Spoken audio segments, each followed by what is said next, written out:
आज हम लोग बात करने वाले हैं बीए पार्ट 2 हिस्ट्री ऑनर्स का पेपर 4 का चैप्टर 1 जो है अच्छी तरह से कंप्लीट कर लिए थे। उसका ऑब्जेक्टिव क्वेश्चन भी कंप्लीट कर लिए थे। उसमें जो सब्जेक्टिव क्वेश्चन है, सब्जेक्टिव क्वेश्चन कंप्लीट करना बाकी है।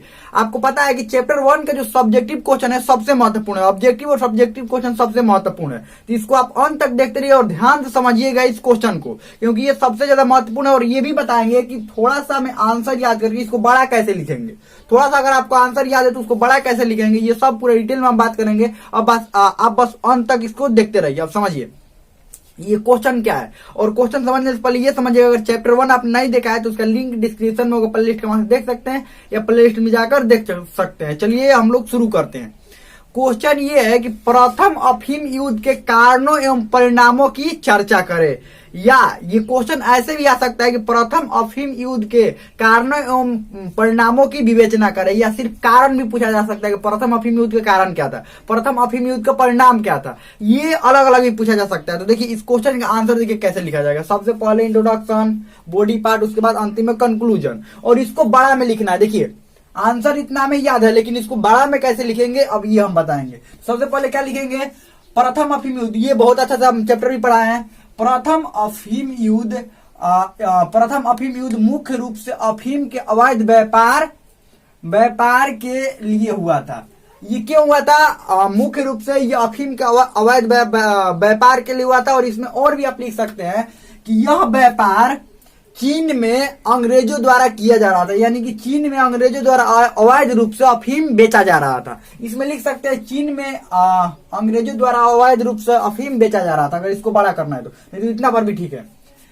यह युद्ध चीन तथा अंग्रेजी सैनिकों के बीच लड़ा गया प्रथम युद्ध था। और अंग्रेजी के जगह पर अंग्ला चीन युद्ध भी इसको कहा जा सकता है, ध्यान रखिएगा। अंग्ला चीन युद्ध भी अगर रहेगा तो यही युद्ध के बारे में बात हो रहा है, ध्यान रखिएगा। अंग्रेजों को, अंग्रेजी भाषा को अंग्ला भाषा भी कहते हैं, अंग्रेजों को अंग्ला कहते हैं, ध्यान रखिएगा।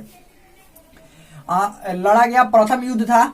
इस युद्ध में चीन के 20,000 तथा अंग्रेजी सैनिक तथा 500 अंग्रेजी सैनिक मारे गए थे। एक बात समझिए, जब उस समय पढ़ा रहे थे तो 20,000 लिखना था तो वहां पर 2,000 लिख दिए थे, लेकिन बोले 20,000 थे। तो देखिए कभी कभी लिखने में गलती हो जाता है, क्योंकि इतना जल्दी जल्दी बोलते हैं तो लिखने में थोड़ा गलती हो जाता है। हम सोचते हैं कि कम समय में आपको ज्यादा समझा दिया जाए।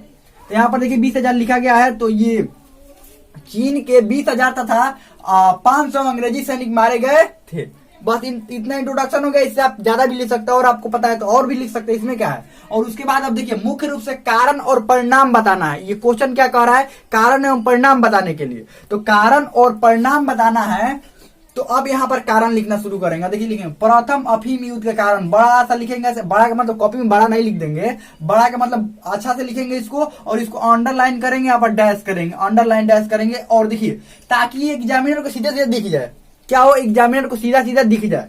तो प्रथम अफीम युद्ध के कारण, और सबसे पहला कारण क्या लिखेंगे, ब्रिटेन द्वारा साम्राज्य विस्तार की नीति।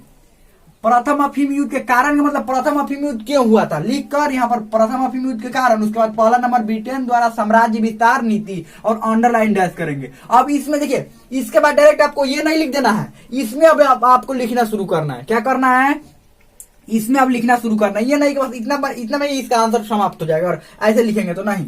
ये पहला लिख लेना, अब इसमें अंडरलाइन करके, और इसमें अब लिखना शुरू करेंगे, ध्यान रखिएगा। इसमें अब यहाँ से लिखना शुरू करेंगे। दूसरे नंबर में ये अभी मत लिखिएगा, यहाँ सब लिखना। क्या लिखना शुरू करेंगे, ब्रिटेन द्वारा हमेशा से ये नीति रहती थी कि किसी भी देश में व्यापार के रास्ते वहां पर जाते थे, और उसके बाद व्यापार के बाद धीरे धीरे अपना शासन स्थापित करने की कोशिश करने लगते थे, और उस देश के आंतरिक मामले में हस्तक्षेप भी करने लगते थे। यही अंग्रेजों की नीति थी कि जहां पर जाए उस देश को अपना उपनिवेश बना ले। ये सब इसमें लिखना है, उस देश को अपना उपनिवेश बना ले।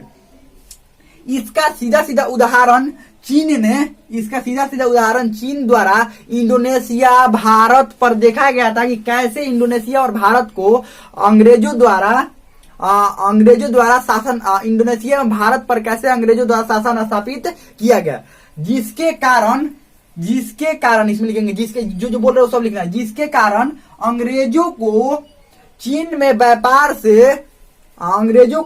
व्यापार करने से चीनी सरकार को बहुत बड़ी समस्या होने लगी, और चीनी सरकार को भी ये लगने लगा कि अंग्रेज दूसरे देशों जैसा व्यापार करके और हमारे देश पर भी सत्ता स्थापित कर लेंगे, जो कि इस जो कि प्रथम अफीम युद्ध का भी कारण बना, जो कि प्रथम अफीम युद्ध का भी कारण बना। दूसरा लिखेंगे अफीम का चीन में अवैध व्यापार। अफीम का क्या लिखेंगे? चीन में अवैध व्यापार, अंडरलाइन करेंगे, इसमें लिखना शुरू करेंगे।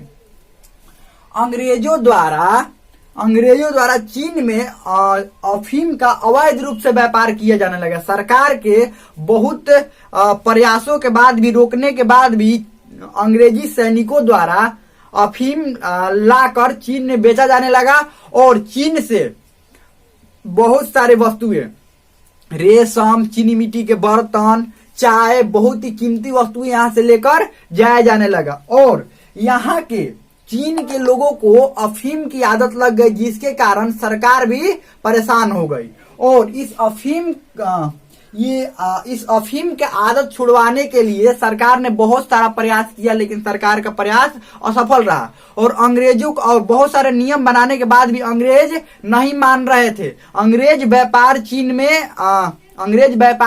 में अफीम का कर रहे थे, बस अफीम का अवैध। उसके बाद लिखेंगे चीन का बाहरी हस्तक्षेप अस्वीकार, इसको अंडरलाइन करेंगे।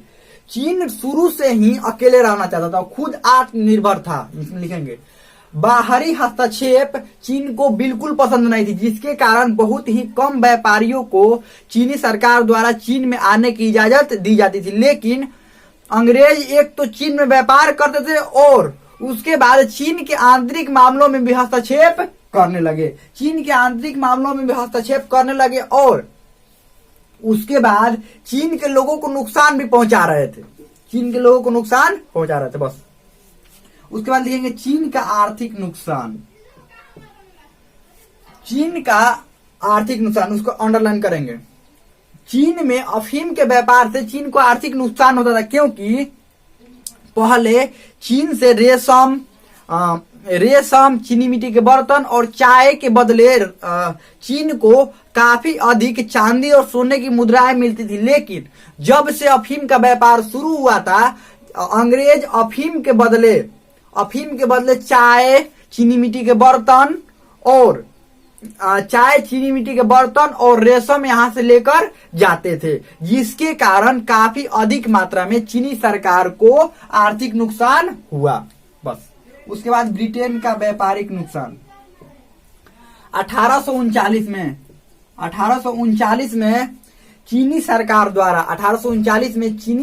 द्वारा ये आदेश दिया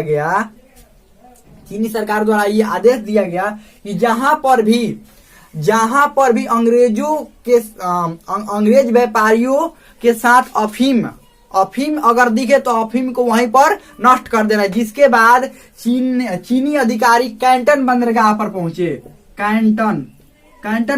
पर पहुंचे और वहां पर अफीम से लदी पेटियों को, पेटी मतलब अफीम में जिस बक्से में भरा जाता है उसको पेटी, अफीम से लदी पेटियों को पानी में उलाटना शुरू कर दिया और $60 लाख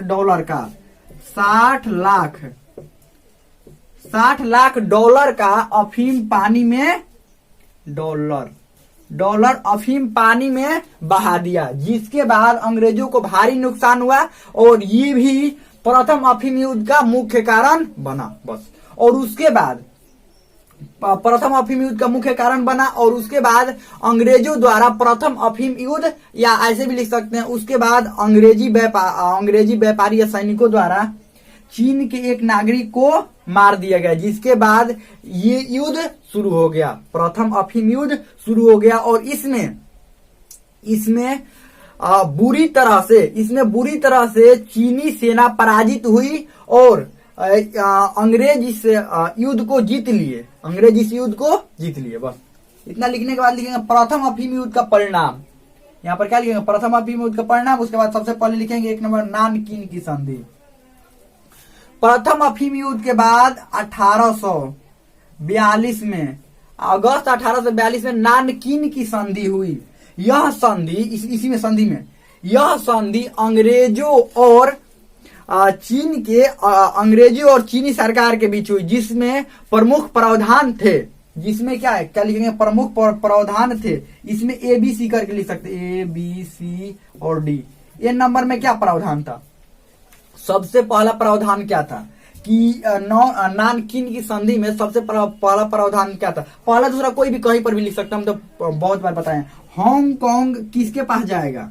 या सबसे पहले कितना, इसके 5 गो जो बंदरगाह थे, 5 गो जो बंदरगाह, 5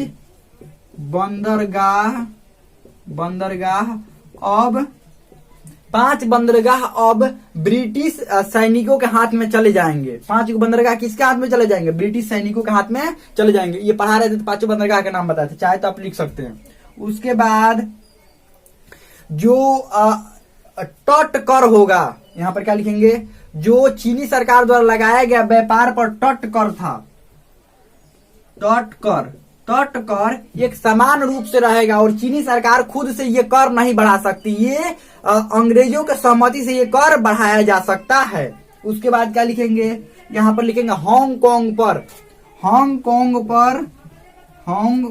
पर चीनी सैनिकों का अधिकार, या चीनी सैनिक बोल रहे हैं, हांगकांग पर अंग्रेजों का अधिकार, इसमें इसी में लिखा गया था, अंग्रेजों का अधिकार। उसके बाद क्या हुआ था? और इसमें इस संधि के तहत क्या लिखा गया था कि जो पत्र भेजे जाएंगे, वो पत्र अब ब्रिटिश के जो बड़े अधिकारी होंगे राजा के पास, जो चीन के राजा के पास पत्र भेजेंगे, उस पत्र को प्रार्थना पत्र नहीं कहा जाएगा। उस पत्र को क्या प्रार्थना पत्र नहीं कहा जाएगा, संदेश पत्र कहा जाएगा। क्या कहा जाएगा? संदेश पत्र। इसमें लिख देंगे संदेश पत्र कहा जाएगा। और उसके बाद लेकिन एक बात पर देखिए, छोड़िए चारे को लिख देते हैं। एक बात पर ये कुछ बात नहीं बन पाई कि अफीम का व्यापार होगा कि नहीं होगा। लो, मेन लड़ाई अफीमे के लिए हुआ था और यही बात नहीं हो पाया इसमें कि अफीम क्या चीन में अंग्रेज अफीम बेचेंगे कि नहीं बेचेंगे, इस बात का चर्चा हुआ ही नहीं इसमें। इसके बाद क्या लिखेंगे? पुनः अफीम का अवैध व्यापार, लिखकर अंडरलाइन है।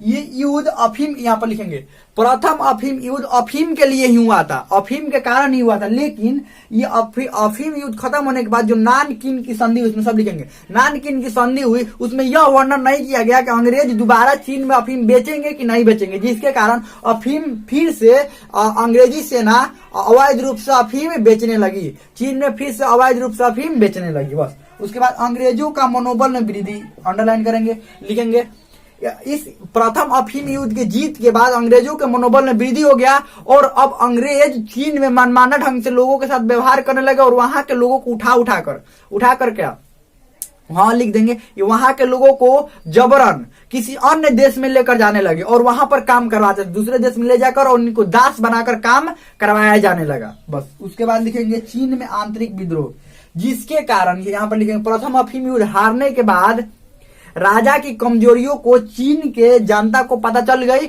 जिसके कारण कई आंतरिक विद्रोह खड़े हो गए और राजा इन विद्रोहों में ही उलझ कर रह गए। बस खत्म हो गया। उसके बाद लिखेंगे, अंत में निष्कर्ष लिखना होता है, तो निष्कर्ष में ये लिखेंगे प्रथम अफीम युद्ध अफीम का चीन में अवैध व्यापार के लिए हुआ था, लेकिन प्रथम अफीम युद्ध चीन हारने के बाद नानकिन की संधि हुई और नानकिन की संधि में इस बात का वर्णन ही नहीं हुआ कि दोबारा से चीन में अंग्रेज अफीम बेचेंगे कि नहीं बेचेंगे। जिस कारण के लिए युद्ध हुआ उसमें उसका कोई बातचीत हुआ ही नहीं, जिसके कारण दोबारा से अंग्रेज अफीम बेचने लगे और अपना मनमाना ढंग से लोगों के साथ व्यवहार करने लगे और ये दूसरे अफीम युद्ध का कारण बन गया। बस ये निष्कर्ष खत्म हो गया। तो हमें लगता है बहुत अच्छा ये सब कुछ समझ में आ गया होगा। ये मोस्ट इंपॉर्टेंट क्वेश्चन है, ध्यान रखिएगा, इसका नोट्स भी बना लीजिएगा। हमें लगता है बहुत अच्छा समझ में आ गया होगा। इसमें कोई भी डाउट हो, कोई भी क्वेश्चन हो, आप कमेंट में पूछ सकते हैं, हमें लगता है समझ में आ गया होगा।